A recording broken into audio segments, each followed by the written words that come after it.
take projection.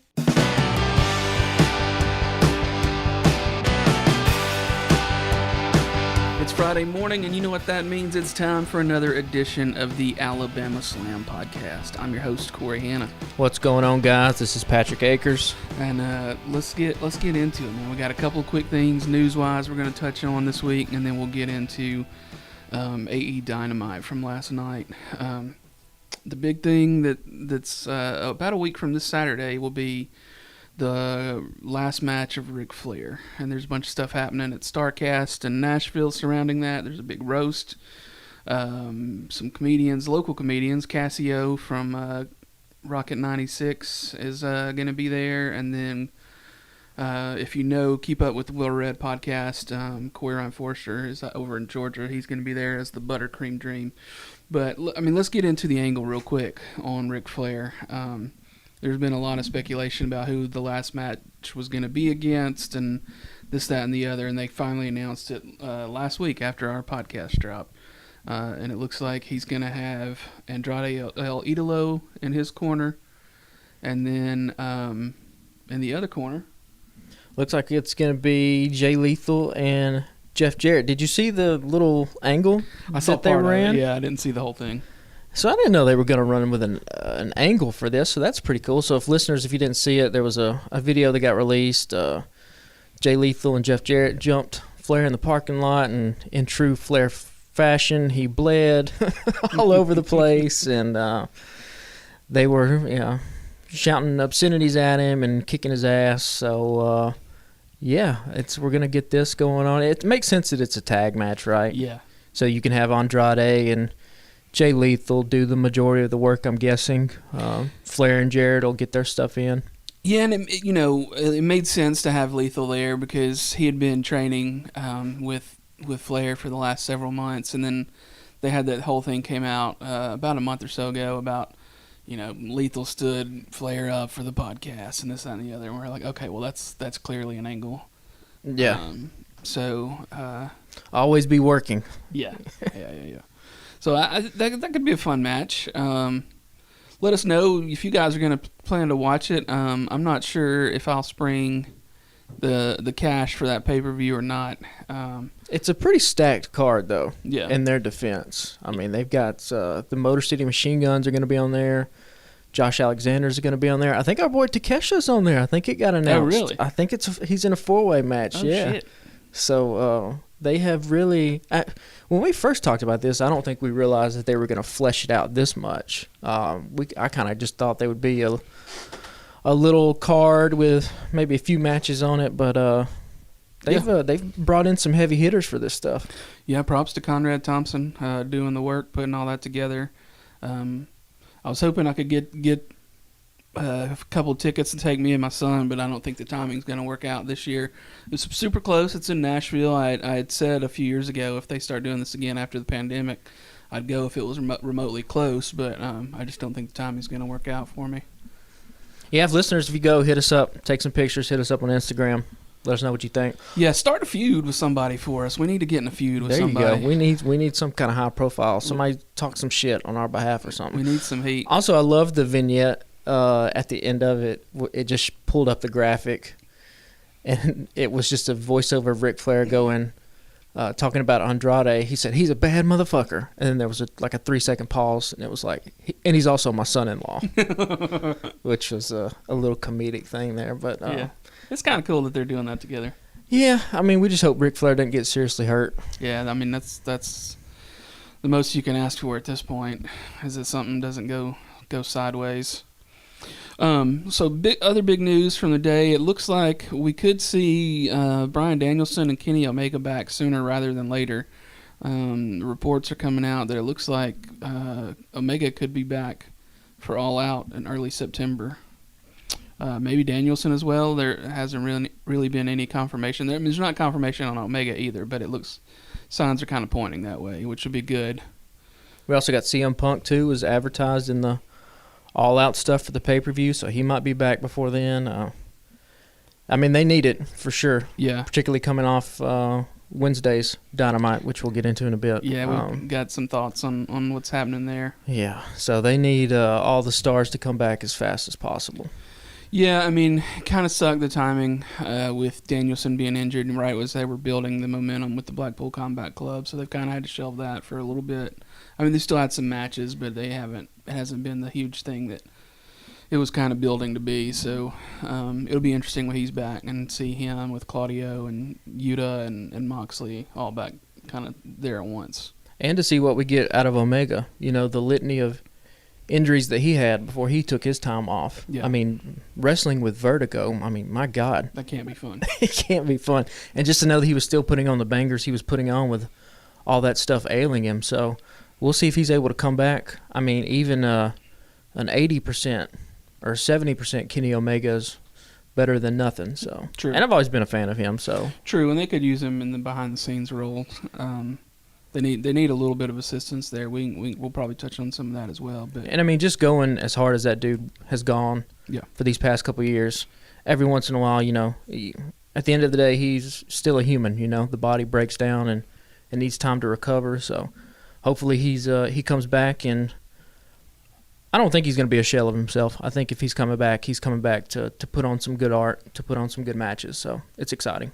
Yeah, he doesn't seem to be one of those guys that's going to try to ride it out and keep going long after he should.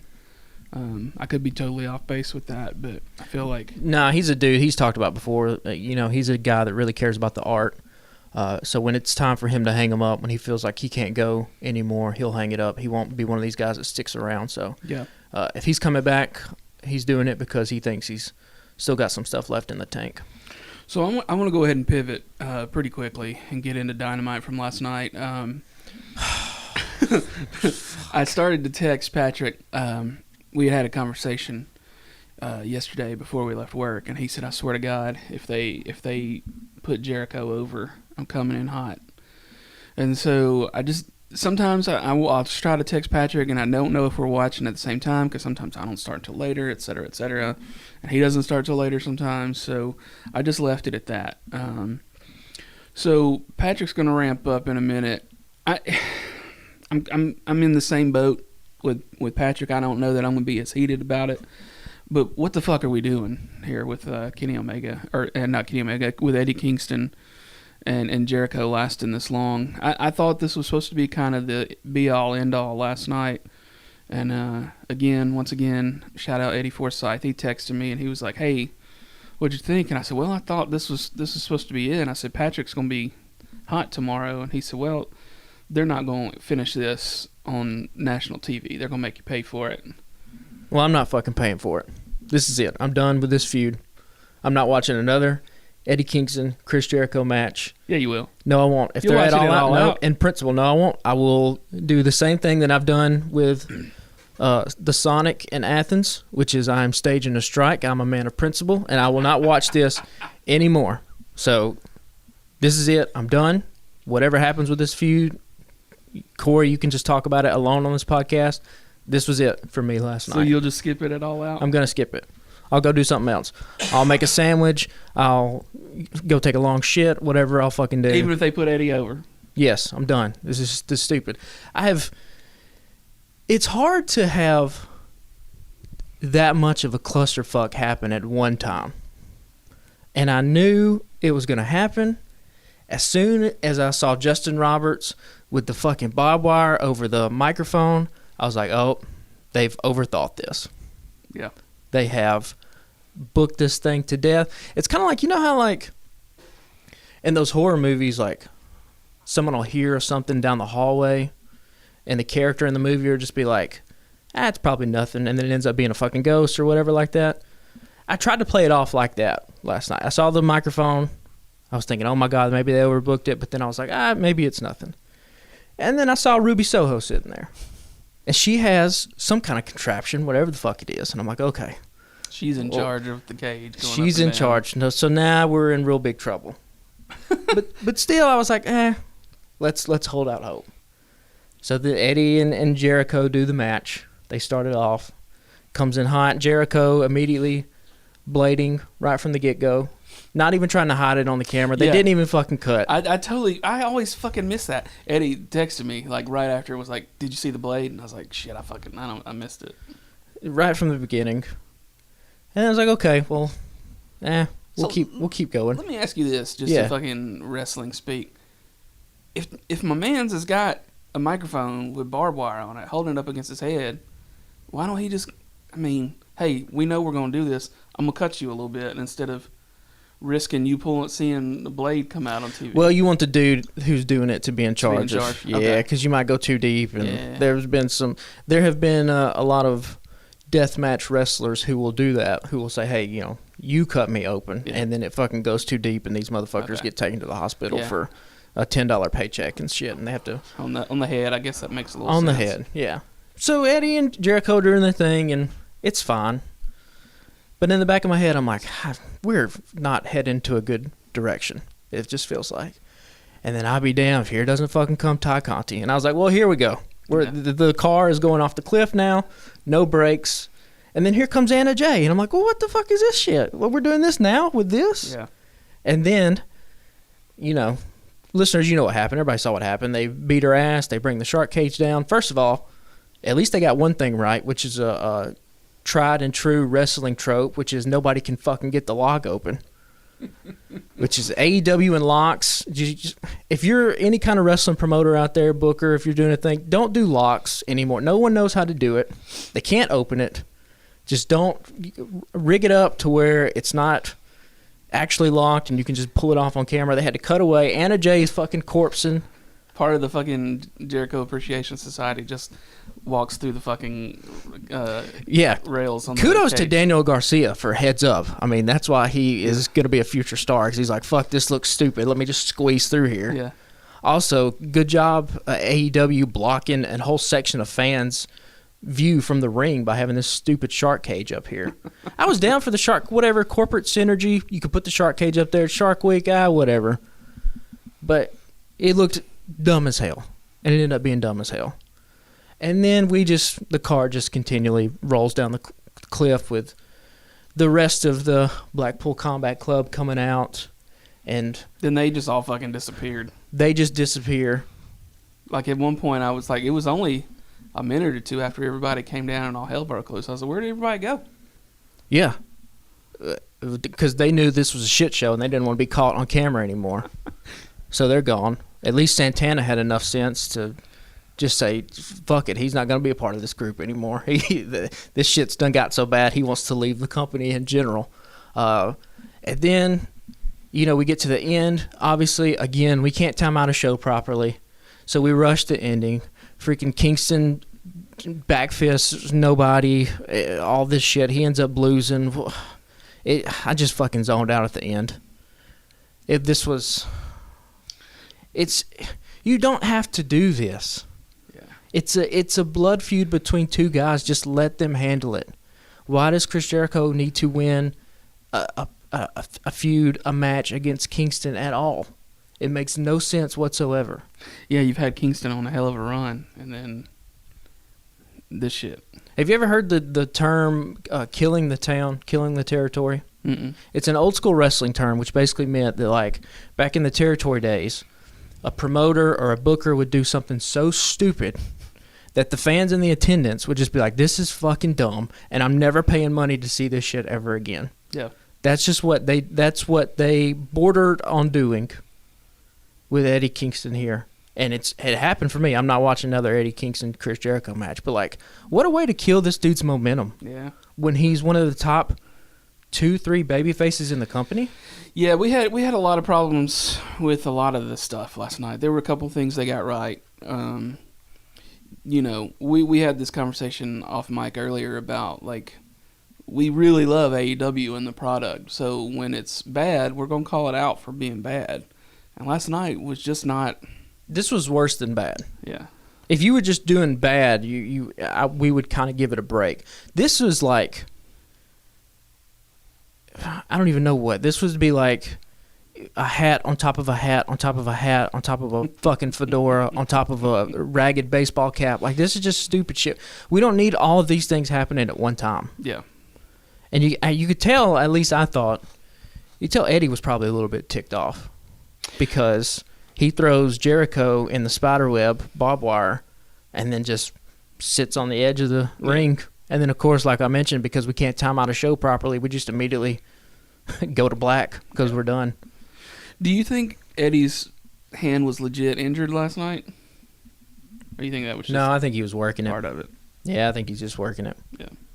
I think I never fucking know. I can't tell. I would love to have been a fly on the wall when they told Eddie what the finish to this match was. Yeah, you gotta think that he didn't take it very well. But he's probably just like, why? Like, why do we have to do it this way? Yeah. Why do we need 15 people involved in a blood feud between what's supposed to be two people? Yeah. So, we already jumped to the main event. You typically we'll build up to it, but we wanted to get in and go hard on that segment. I knew that Patrick had a lot of shit to get off his chest. So let's go ahead and circle back. I think we've covered all we need to cover on that. Yeah, I don't want to fucking talk about that shit anymore. Let's go to the top of the show now. Brody King versus Darby Allin. They're going to kill our man's Darby out there. Darby is the wrestling epitome of here for a good time, but not for a long time. I mean, that guy, Punk has said it before. I'll say it here. If I was 14, 15 years old, this dude would hands down be my favorite wrestler. Yeah. He is, the thing in wrestling I love most about it, and that what most people gravitate to it, the best is when it feels real, and it feels like the people inside the ring, one, actually hate each other, and two, are actually trying to hurt each other. Yeah. And I don't know if I've ever seen a wrestler execute a suicide dive the way that Darby does it, where he throws his entire body he into doesn't the give person. a fuck. I mean, he's made that zero. Like he did that one through the middle rope last night. I thought he was gonna fucking kill himself. And then just taking the bumps that he takes for his opponents. Yeah. Part of pro wrestling, it is a give and take. It's a dance. You want to make your opponent look good, and he makes the people he's in the ring with look like straight up monsters, the way they ragdoll him. Yeah, that Gonzo bomb at the end, I was a little concerned that he might have gotten his neck fucked up. I mean, that's a hell of a finisher. Yeah. He's not going to be able to do it to everybody, but when he can do it, when Brody can do it to those people, I mean, it looks absolutely devastating. Yeah, I mean, it was ragdollish. The way he was just beating the ever-loving shit and throwing him around. I mean, picking him up basically by the back of his pants. They did a fucking whirlwind with him and threw him out of the ring last night. But I mean, Darby has that fighting spirit. He's got that fire. Yeah. He's a damn bulldog. Who cares if he's 170 pounds? He's gonna come with everything he's got. Yeah. And this is this House of Black, Sting, Darby, and now we got Miro at the end of it. Yeah. This is the best thing going on in AEW, particularly after last night's debacle in the main event. Yeah, because didn't they miss Miro a few weeks ago?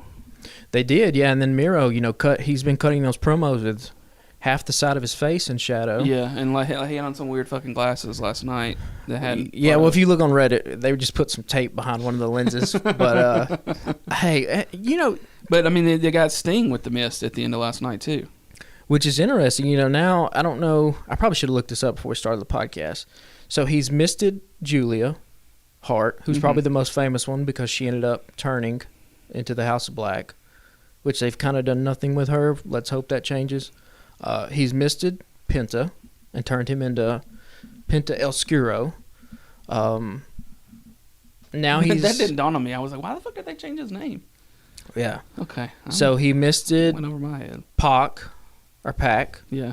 Nothing really came for that. There was that one interesting thing where Pac came out with the like blindfold, and I was like, oh shit, is he gonna do like a some kind of gimmick where he can still sense, like he has some kind of sixth sense about what happens in the ring? So who knows if what's gonna happen with Miro or Sting, if they're gonna debut some kind of new face paint for Sting. I think that would be kind of cool. Huh. Or if it's like, or if the lore of Malachi's Mist is that like it brings out the darkness inside of you. So if you're like already dark, if you already have a mean streak and a evilness inside of you, then nothing really happens to you. Yeah. So it's interesting, but I mean, this is the best thing AEW has going because it's really the only story that they have going on. Yeah. There's nothing else that's really tied up in any kind of angle.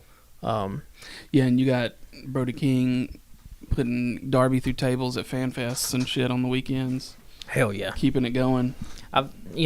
It's wrestling. You have the internet. You have social media. Why would you not use it to Yeah. advance stuff? So this is the best thing. This was a perfect way to kick off the night. This had my hopes going up so high, and then we just slowly but surely. It was like a damn, just a continual up and down. Like we would do something good, and then we would do something terrible. Yeah, I mean, there's still a couple of high points left that we will touch on.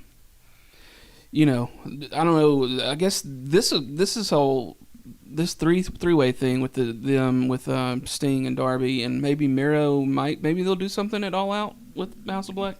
Yeah, I mean, I would guess that this is where it's leading. A six-man. Yeah. You would think Buddy Matthews. I don't think he's hurt. I think he is in Australia Okay, right now wrestling. gotcha. So you would think he's going to be back, I'm sure, by the pay-per-view. So Yeah, I'm down for a House of Black versus Darby, Sting, and Miro. yeah, I'll watch the shit out of that. Fucking Miro looks like $1 million, man. Yeah, And he had that crowd yeah, firmly behind him. yeah. His music hit last night. It popped off pretty good. Yeah. So next up, we had part of the Blackpool Combat Club, John Moxley and Wheeler Yuta versus the Best Friends. This was a pretty good match, I thought. Just beating the ever-loving shit out of each other. Trent continues to look like a fucking beast. Looked like Chucky T might not have been hitting the gym as much as he was a while back. Not saying that to try to like shame him or nothing, but he was off TV for a little while. But they still put on a good match.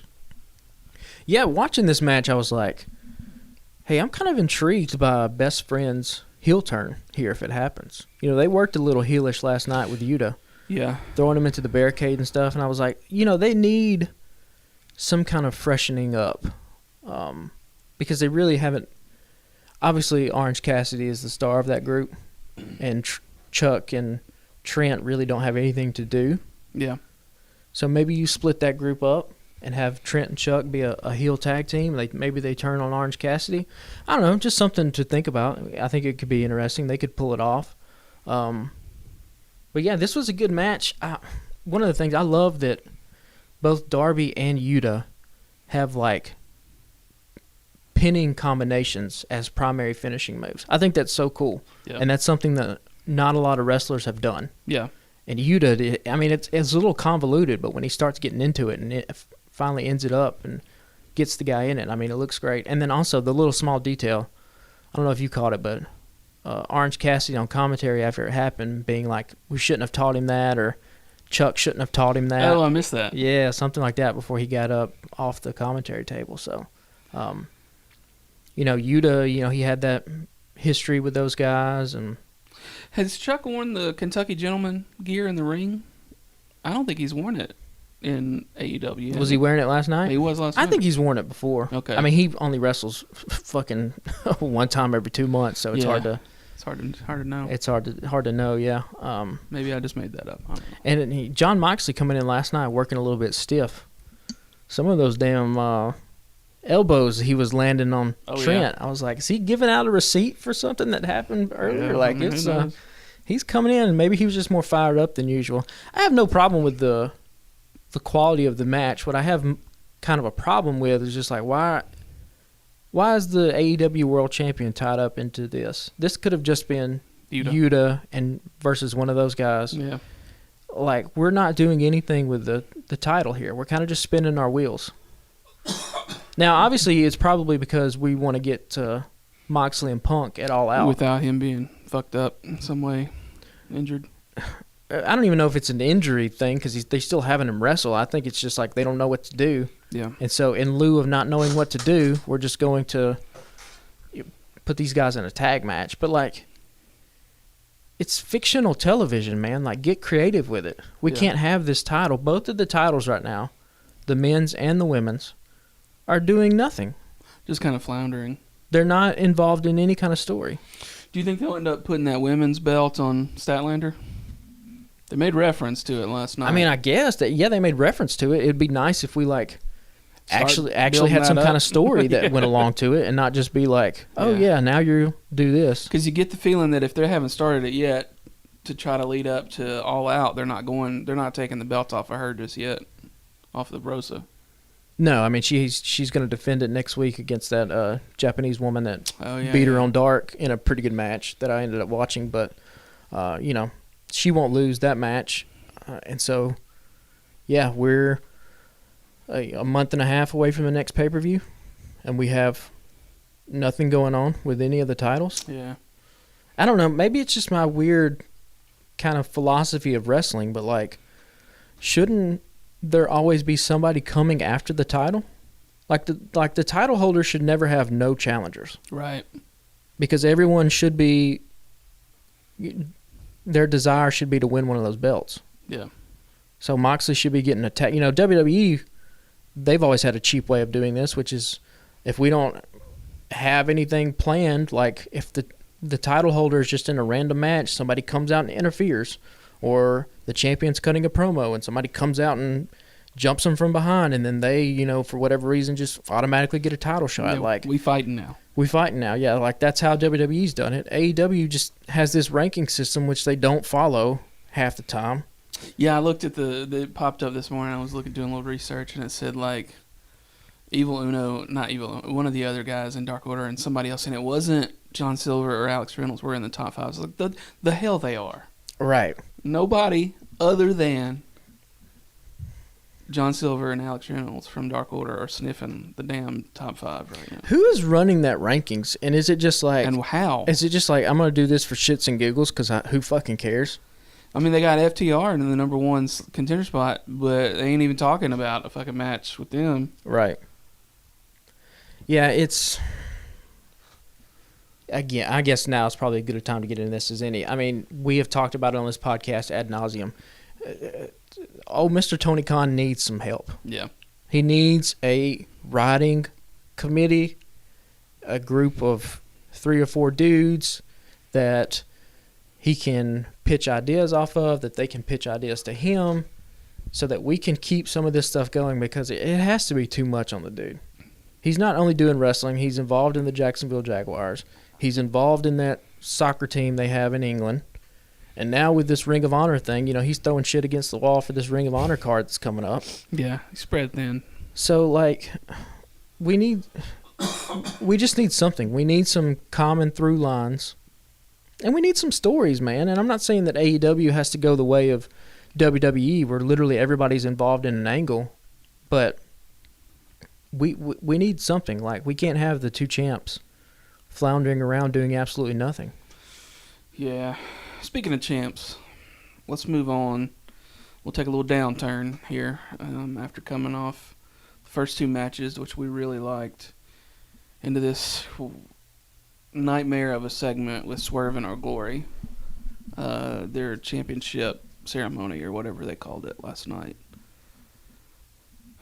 I don't know whose idea that was, but it was too long for nothing to really much happen, in my opinion, and B, like, what are we doing?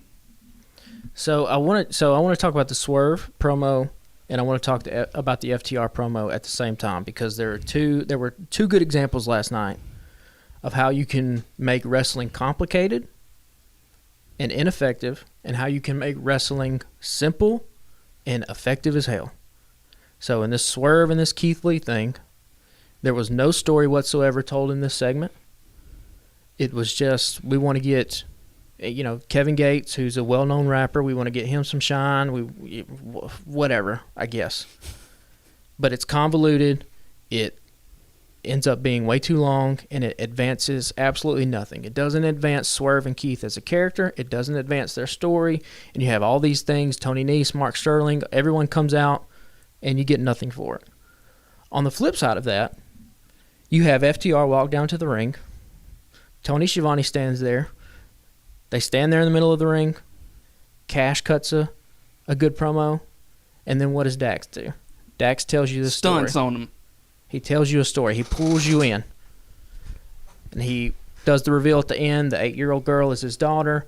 And then he delivers the line, This beat your Saturday, ass. I'm gonna fight like an 8-year-old girl, and I'm gonna beat your ass. Yeah. Boom, and the whole crowd goes crazy. Yeah, you can't help but love that. This isn't hard. Like, I get mad because like this shit's not hard. When you have talented people like this, just let them go out and be talented. Swerve and Keith Lee are talented, but we have to give them something to do. We can't just fucking put a birthday cake and some stupid ass champagne out there or whatever. Yeah. Like that's the bad stuff that WWE did. WWE does that stuff better than you do it. So don't do that stuff. Yeah. If listeners really want to distinguish the difference between what sports entertainment is and what pro wrestling is, it's the Swerve and Keith promo and it's the FTR promo. Now, that's not saying that everything that's sports entertainment is inherently bad, because there's not. Sports entertainment WWE has done really good stuff over the years with that kind of elevated philosophy on kind of this like broad slapstick comedy type stuff. Like, they've done that well. Santino Marella is a perfect example of somebody that did the sports entertainment things really, really well. But that's not what this company is. That's not what you have conditioned your fans to come to expect from your product. Yeah. Yeah, I was just kind of on my phone during the Swerve in Our Glory thing, and also time difference. The FTR thing, Dax took 90 seconds. Yeah. And the Swerving thing took like 7.5. Yeah, a lot of that, like bringing the rapper in, that seemed unnecessary, and well, you can just see what's behind it, right? You want to get Kevin Gates out there so that TMZ does a little clipped headline and says, Kevin Gates punches wrestler in the face, like, and you get, yeah, he did. That was just it. That was it. Kudos to Tony Nese. Yes, you kind of brace for that one, because he let it fly and got him right good on the chin. Yeah. So, but you can just see that's what they wanted, and if it gets more eyeballs on the product, okay, I guess, but I doubt that happens. There's nobody that's going to watch that clip and be like, oh, I need to watch AEW. Yeah, That's not how you make wrestling fans. I've never really understood that. My sister was a huge fan of the show Arrow while it was on CW. And I remember when he had that angle, when Stephen Amell had the angle with Cody in WWE years ago. My sister would tune in, watch it long enough to see the Amell angle, and dip. Like, nobody's going to tune back in. But the Amell stuff is a good example of how you do good sports entertainment, because he actually wrestled. Yeah. Well, that's probably not the best example. He got wrestling. But I know what you're talking about. Like, there are good ways to bring celebrities in. Yeah. Logan Paul, Bad Bunny for WWE. Those are good examples about how to do that stuff. Yeah. If you're going to use them in an angle, use them. Yeah. Don't just have them come in. Or just, there's been plenty of times where they're like, hey, so-and-so's here in attendance. Here's 3 seconds of fucking Kevin Smith and Jason Mewes. Bam, get in, get out. Well, last night you had another perfect example of that. Jermaine Dupri comes down to the ring with Stokely and Jade and Kiera Hogan, and he just sits ringside. That's all you need. Yeah, just be an MVP. That's all you have to do. Yeah. And that's a good angle with Stokely, too. Anytime you can put him on TV is a good time. Yeah, Mark Sterling was in this segment we're talking about, and we kind of shit on it, but I like Mark Sterling a lot, and he did as good as you could with that segment, what he was given. You need guys like Sterling and Stokely Hathaway. Yeah. Bit players that you can throw in. If you have a wrestler that you like, but maybe they're not great on the mic, well, that's where one of these guys come in. There really hasn't, outside of Paul Heyman, there really hasn't been. Wrestling as a whole has kind of gotten away from managers. You go back and watch 80s, 90s wrestling. It's chock full of managers. Yeah. AEW's piddled with it. They brought in Tully pretty early, and then later brought in... Yeah, but Tully was... I love Tully, but that's way past... they're still doing the Tully stuff with Tully Blanchard Enterprises, but Yeah. And he was also paired up with the wrong people. Yeah, he was in with Sean Spears, and then they weren't on TV forever. And he was also Dax and Cash. Yeah. If there's two guys that don't need a manager, it's those two guys. And then, you had Taz, which they've kind of gotten away from all that, which I like, because I don't like the idea of, Taz managing a stable and then being on commentary as well. And Taz hasn't really been with Team Taz. I mean, they're sort of their own deal now outside of that. Yeah, and I mean that's probably a good call to kind of peel them away. I do like that, you don't have to call them Team Taz, but I do like that there's history. Like certain commentators have history with certain guys, and curtail favor to them. I mean that's kind of cool. You can have. I mean it's like with anything in life, you have relationships with people, and sure. Curry favor to them. So, yeah, it's all good stuff. Our boy Ricky's finally getting some shine. Yeah, on TV. Let's skip over. We'll ping pong around a little bit. Let's get, since we were on the Team Taz thing, let's get into the FTW Championship. I was glad that they spent 60 seconds. That's all it really took last night. For like, if you haven't watched the show and you're just jumping in, you're like, what the fuck is the FTW title? And why are they not defending it? Because they haven't defended it in fucking forever. Like, Ricky Starks has just been running around with it for the last year after he won it from Orion Cage. And I just knew it as like a belt that Taz came up with back in the day. And then last night they say that there's, Starks is only the fourth person to hold that belt, which I thought was interesting. But, now we had an open challenge last night with Cole Carter, and then the way Ricky Starks worded it, and I knew they did that, it made it sound like he was going to fight somebody else last night. And then Danhausen walks out. He's like, no, I'm not trying to fight you right now. But I'm like, well, that's the way you worded it, and that's the way everybody in the ring worded it, But it is neat to see them having a challenge for that now and trying to make something of it. And you've got an idea about why they're doing that. Oh, yeah, Ricky Starks is turning babyface. I mean, babyfaces or heels don't do open challenges for belts. So, and you even heard it last night. Like, Ricky comes out and the crowd pops. Yeah. Way more people than what had popped before, because this AEW fan base just appreciates good wrestling. They appreciate when guys are good. You and I were talking before this podcast. Is there really an outstanding pro wrestler in AEW that gets booed? MJF is a special case. MJF is probably the only one. But he's a special case, and he is, obviously you and I, we both are head over heels with MJF, and they need to do something with him soon. But, like, other than that, anytime someone starts doing good stuff in the ring, they get cheered. I mean, that was the whole reason why FTR turned. Yeah. Is they just started giving them TV time, and they started putting on banger matches like they can do and awesome promos. Yeah. And the crowd just gets behind them. I mean, the same shit happened with Yuta. Same exact thing happened with Yuta. Yeah. And you can feel it happening with Takeshita. But Takeshita was brought in as a babyface. Yeah. Wheeler was too. I guess FTR were bad guys. Yeah. So yeah, I mean, we talked about last week how much we love Ricky. I don't. Just if you really want to dig into the weeds about what makes Ricky great, he's not doing flips and tope suicidas and all this high spot stuff. But his fundamentals are just down. Like, at the end of the day, wrestling is a vehicle for storytelling. And everything from Ricky's mic skills to his facials to his look in the ring to his crispness, like, his music. You just get the music. Last night when he does the Danhausen impression, it's spot on. Like, and it calls people to laugh. Like, he's just, it's we say it time and time again. It's just effortless with this dude. Well, and you mentioned too, like a little while ago off mic, that another reason that they're doing this now, this challenge, you think, is to develop some of the younger talent and put them on TV. While there's an opportunity, while you've got 3 or 4 huge fucking stars out on the sideline, let's do something with the FTW belt. Like, yeah, I mean, you in a perfect world, you would have done this a month and a half ago, right? And not waited until now to do it. But, I mean, pro wrestling is like any other sport. You have a favorite football team or a basketball team. Somebody gets injured. Somebody has to step up.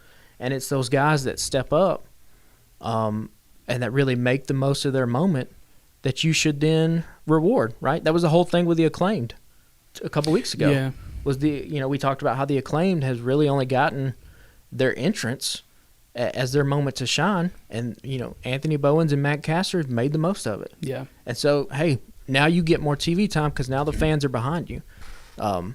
Ricky the same way. I mean, Ricky even more so, because a lot of Ricky stuff that we've popped for has not even been on television. It's been little promos that they've shown, little vignettes and things like that they've shown on the internet. Yeah.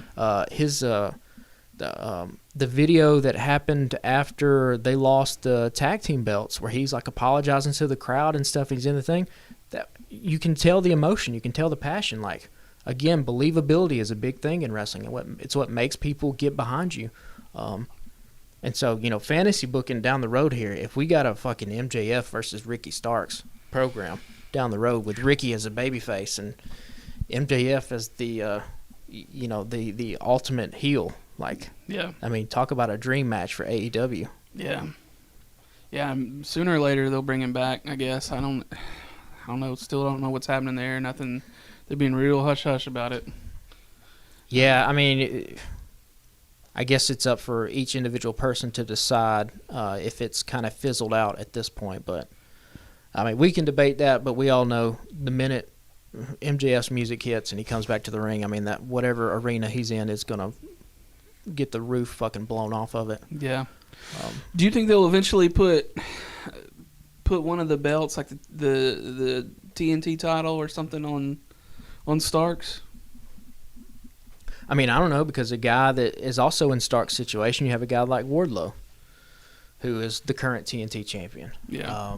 I figure they'll leave it on him for a while, because who the fuck's going to beat Wardlow at this point?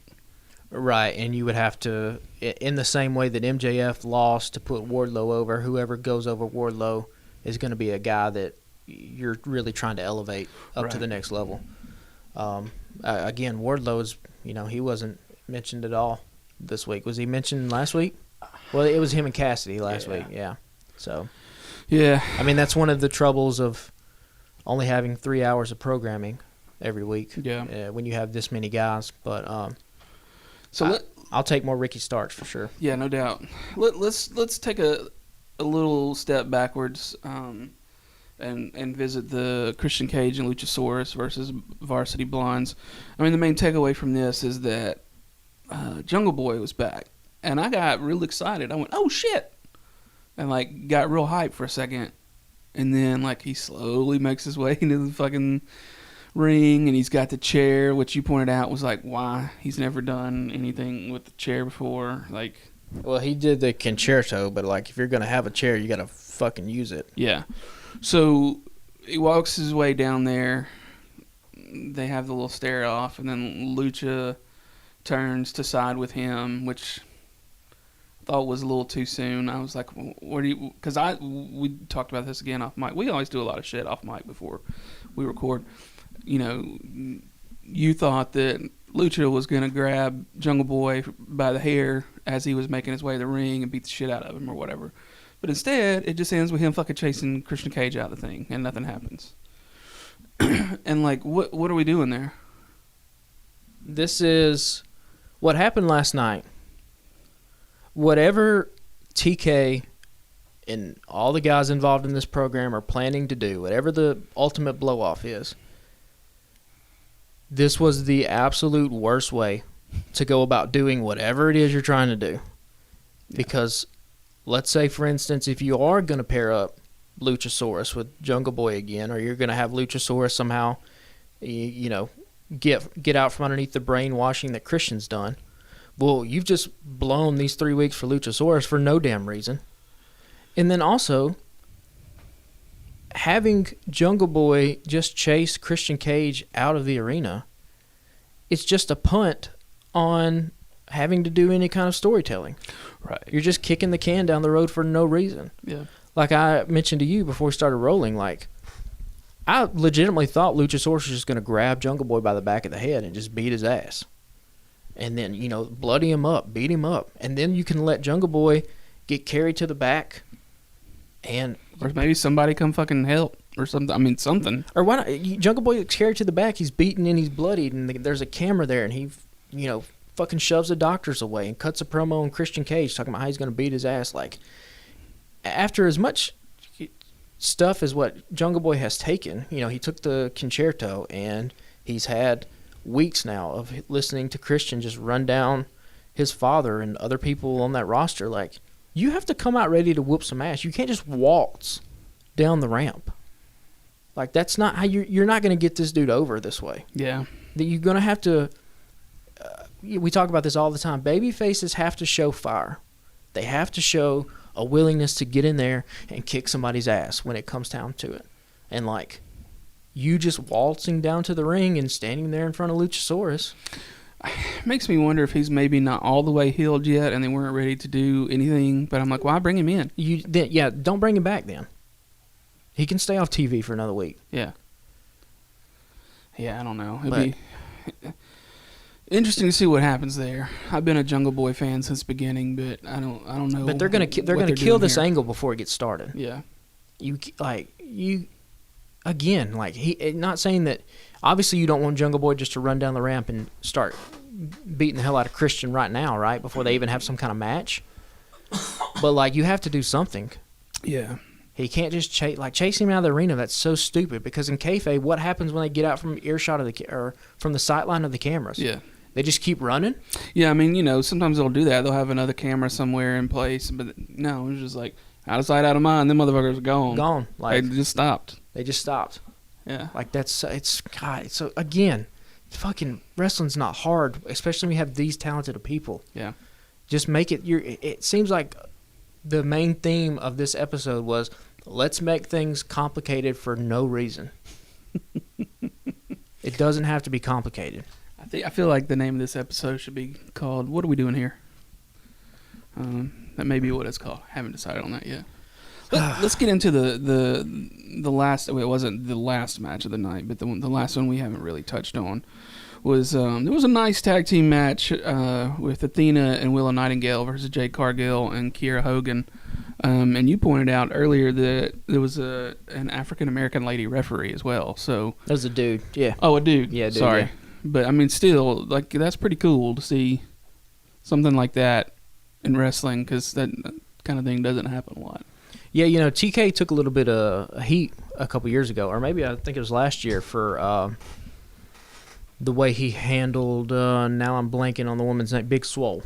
Yeah. The way he handled that whole situation, which he did come off in a bad light in that kind of situation. But, like, I think pro wrestling is an interesting art form in the fact that it is fictionalized and you can create these stories. And so having a diverse roster, having diverse representation within the stories that you're telling, I think is an important thing. So having 4 black women in the ring at one time, that's a big time thing. That's a lot further than what WWE has done in their first 3 years of them being a company.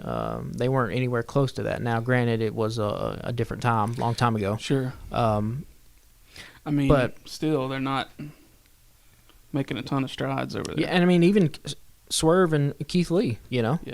2 black dudes who were champions, These I think are a big deal. And in terms of the match, like, I thought this was a really good match. I'm really intrigued by Willow.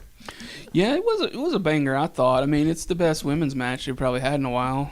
And Jay, I'm intrigued by Willow. I think there's something there. Not saying that they need to rip this off completely, but she has, like, Bailey type vibes to her with her infectious personality, that kind of thing. I've always been a fan of Athena. Her finisher off the top rope with that stunner, like, when it hits well, like, fuck, It's a thing of beauty. And, like, Jade, you can see the improvements with Jade in the ring. And, like, my God, she looks like a star. Yeah. I don't see them taking the belt off her really anytime soon. That was the thing. They hinted at maybe the belt, the World Championship going to Chris Statlander, and then maybe Athena ending up with the TNT title from Jade at some point, which could be interesting, but I don't think it happens anytime soon. Yeah, and Athena and Jade, in the short time that they were in the ring, looked like they had pretty good chemistry. Jade hasn't really had that awesome match yet that she can put on her resume, and I think Athena can give that to her. Because Athena is, she's been in wrestling, I think, she's a good worker, well over a decade now. Yeah. And they can do the play between, Athena giving up a lot of size, having to use her quickness, Jade being the much stronger, much bigger athlete. So Kiera Hogan's the only one that really didn't do much in this. I really haven't seen anything from her that would lend me to believe that she's going to be any kind of an impact player. But, we talk about it every week. This women's division needs it's beckoning for somebody to just step up and take control. Yeah, and I want to say too before we do a little wrap up in a second, we were almost overly negative. There were some high spots from the show this week, but this was just not the best show they've had in a while, and I was real excited for it because I thought the outcome, and I wonder if maybe if Eddie had gotten over, if I would have felt a little different about it as a whole. It would have been more palpable to take. Yeah. But it still would have been just a shit show. It's a bad precedent, I think, just having your creative be this kind of way, and just having the show has really felt just directionless. I think we've talked about it now for at least 2 weeks. We're just kind of spinning our wheels. Yeah. But we've always been able to fall back on good in-ring action, right? That's been AEW's saving grace. We don't know what to do. Fucking throw Orange Cassidy, Tony Nese in the ring, let them go for 15 minutes. Yeah. That's always been the thing. And, I think you and I both like the in-ring action a little bit more than, the kind of soap opera element that professional wrestling naturally has. I don't think you and I need these kind of stories, but, we need at least something. I still want the stories to be there. Otherwise, I'm just watching people beat the shit out of each other. Right, it needs to have something. But, it's not that... Even if it's just one or two stories that come through lines. If I didn't think it was interesting, I wouldn't have yelled when Jungle Boy popped on the screen last night. Right. I'm wrapped up in that shit. I care about it. I want it to be good. And then they can just kind of screw the pooch on that. Yeah, and it makes it frustrating. They still got time to figure that out. They're going to carry this on for a few weeks, and then they'll have a match at All Out. Don't you think? Who, Jungle Boy and Christian? Yeah. That's where it's headed to, All Out. It's again, that's what everything's kind of. We're just kind of waiting until September. Yeah. But I guess my thing is you have all these talented guys, and the fact that you can create any kind of story you want to create here out of this thing. So if we have these injuries to people like Danielson and people like Omega and people like Punk, let's use some of these undercard guys, and let's try to see if we can't pop something off and make something interesting happen. We can create. It's a story. We can fucking do whatever we want. Yeah.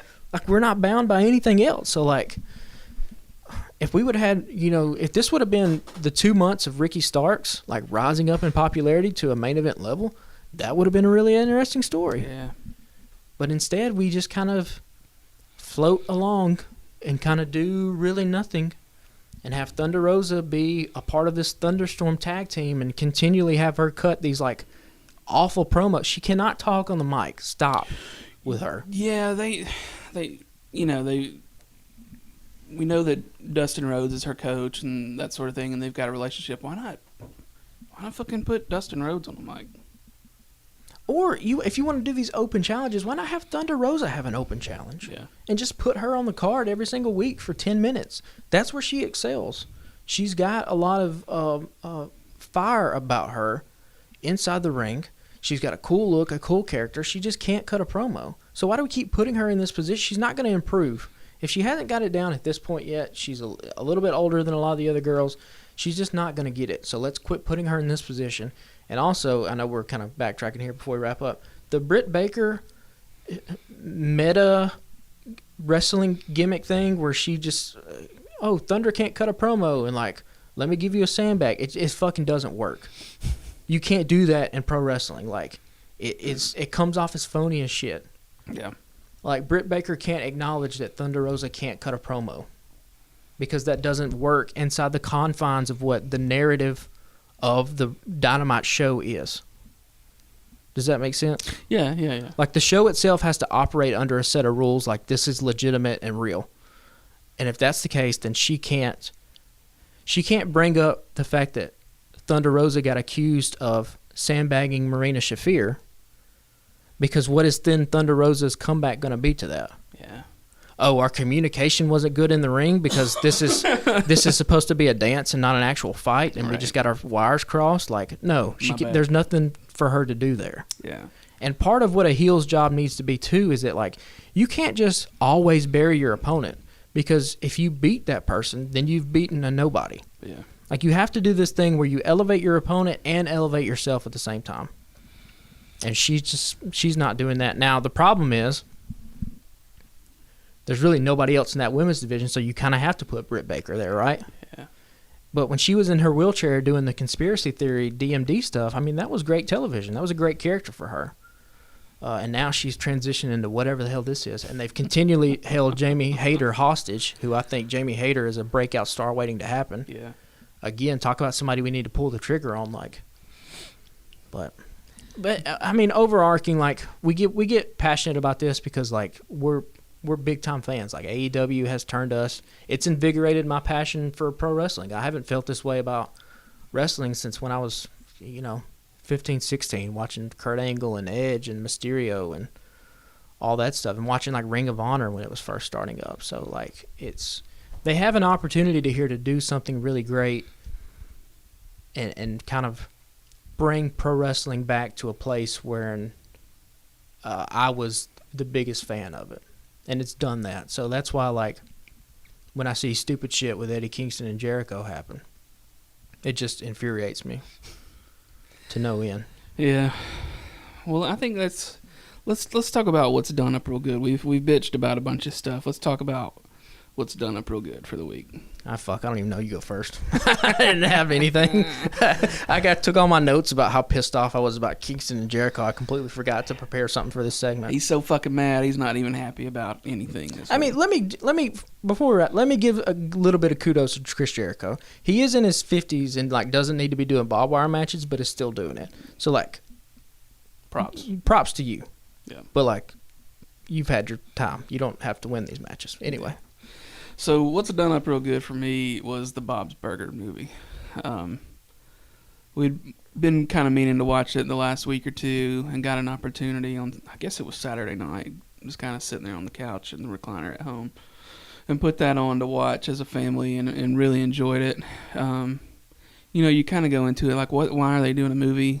They could just do like a two-parter show. Like, they've done a handful of two-parters over the years. But the movie was real good and had a lot of, laugh out loud moments and shit, and I was glad that I watched it. I'm a Bob's Burgers fan. I was late to the game, late to the party on that, but really loved that show, and I thought they made a good movie. Did you come up with anything? Man, I don't have anything. I've been sitting here the whole time you were talking, just staring into space, trying to find something. I don't know if I've. Patrick's in his fifis. What's even happening in television now? I don't even know. Part of this is because I have a 2.5-year-old and a 2-month-old. Yeah. And so, like, you don't be doing shit except watching wrestling when you get a chance. Yeah, and even like that, like, I finished Dynamite last night at like 11:30. I'm still going through old school 1995 Nitro. Yeah. I've upgraded. I'm in 1996 now. In January. What a weird time that was. I guess that's my done up real good, like 96 Nitro. Nitro from like 95 to 90. Late 97, 98. It's fantastic.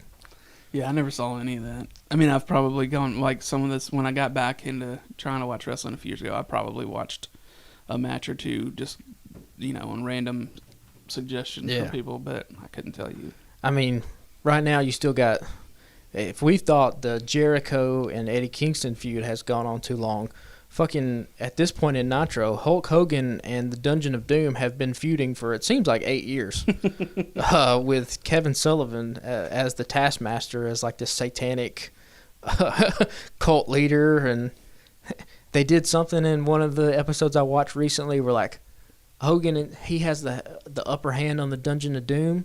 But then this dude, he's like half frozen. He comes out of this ice block, and he's got, like, shards of cloth on him, and they call him the Yeti, and he just comes down and whoops the shit out of Hulk Hogan, and then just disappears. He's not been on Nitro since. So, like, talk about wild and wacky stuff, man. But, yeah, so I guess that's done it real good. You can watch it on Peacock. Sweet. Well, next week will be a big weekend. This weekend we got the the Ring of Honor pay-per-view, and I'm still not committed on that one. I may pull the trigger at the last minute and watch it, and then the following weekend, Ric Flair last match and SummerSlam. Yeah, we are going to do so. We've committed to SummerSlam, right? Yeah, I mean, I'm going to be real honest. There's only a match or two I might be really interested in watching, but Well, I'm going to look at it. Yeah, I don't know what's happening at all. Yeah. 'Cause I think Brock Lesnar's back. Yeah, right. It's he and Roman. Sounds about right, I guess. You can tell we don't keep up with that shit anymore. Yeah. So yeah, man, y'all just please follow us if you're not already on Instagram and Twitter at Alabama Slam Pod. You can check out thealabamatake.com and then follow the Facebook page for the Alabama Take.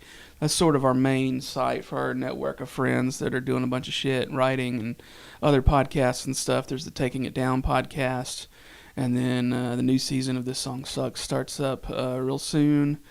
And then there's a couple, maybe at least one other podcast coming very soon. I don't want to really spill the beans on that yet. From somebody near and dear to me. And then we got a YouTube channel. All this stuff ends up on YouTube. You can get t-shirts at tpublic.com. Just search for the Alabama Take or search Alabama Slam. And be sure to subscribe to us on Apple Podcasts and leave a review.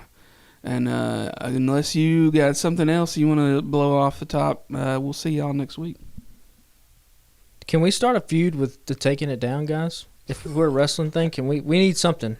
We do need to feud somebody. If y'all got any suggestions on somebody we can feud with, preferably in wrestling, we don't necessarily probably need to feud with anybody in our own network, but we could. There's somebody out there, I'm sure. we could feud with somebody. There's a handful of wrestling podcasts I've started following on Instagram. We need to feud somebody. We need to stir some shit up. But yeah, y'all tune back in next week, and we'll see y'all then.